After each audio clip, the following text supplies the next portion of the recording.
kita bisa dengan mudah melihat apakah si calon ini benar-benar menguasai materi, memang lahir dari dasar hatinya sendiri berdasarkan data empiris yang mereka atau beliau miliki, atau karena tadi gitu, karena memberdayakan siapa yang punya spesialisasi untuk membuat makalah-makalah ini.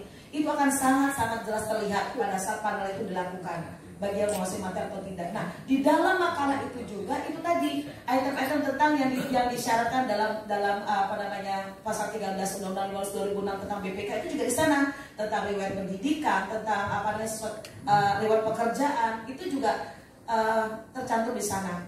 Nah, termasuk juga hal lain yang apa pengalaman atau tulisan-tulisan ataupun apa namanya yang pernah dilakukan yang berkaitan dengan masalah pengelolaan keuangan juga ada di makalah. Jadi saya dalam hal ini tetap melihatnya bahwa makalah ini juga menjadi salah satu instrumen yang bisa dikatakan wajib, karena itu nanti juga bisa menjadi salah satu penilaian kami yang berkaitan dengan ada nggak konsistensi, ada nggak independensi, ada nggak apa namanya kompetensinya antara lisan, kewawasan dalam lisan dan juga tulisannya itu. Lalu yang kedua, saya juga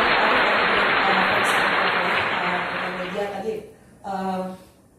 tentang apa namanya bahasa WTP titipan gitu ya.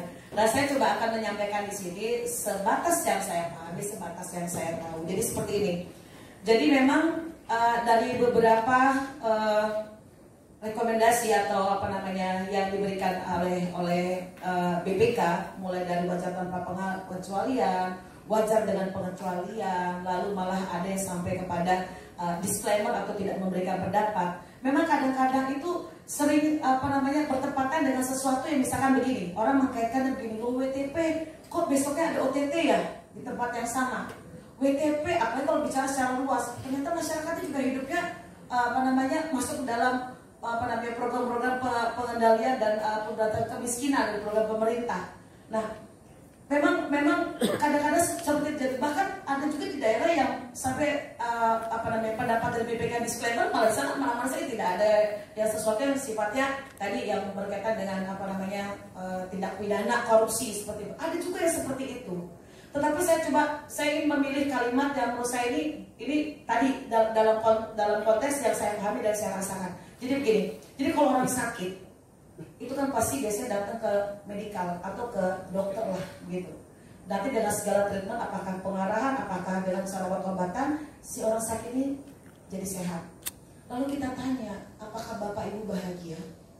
Gitu kan sulit juga untuk menjawabnya gitu.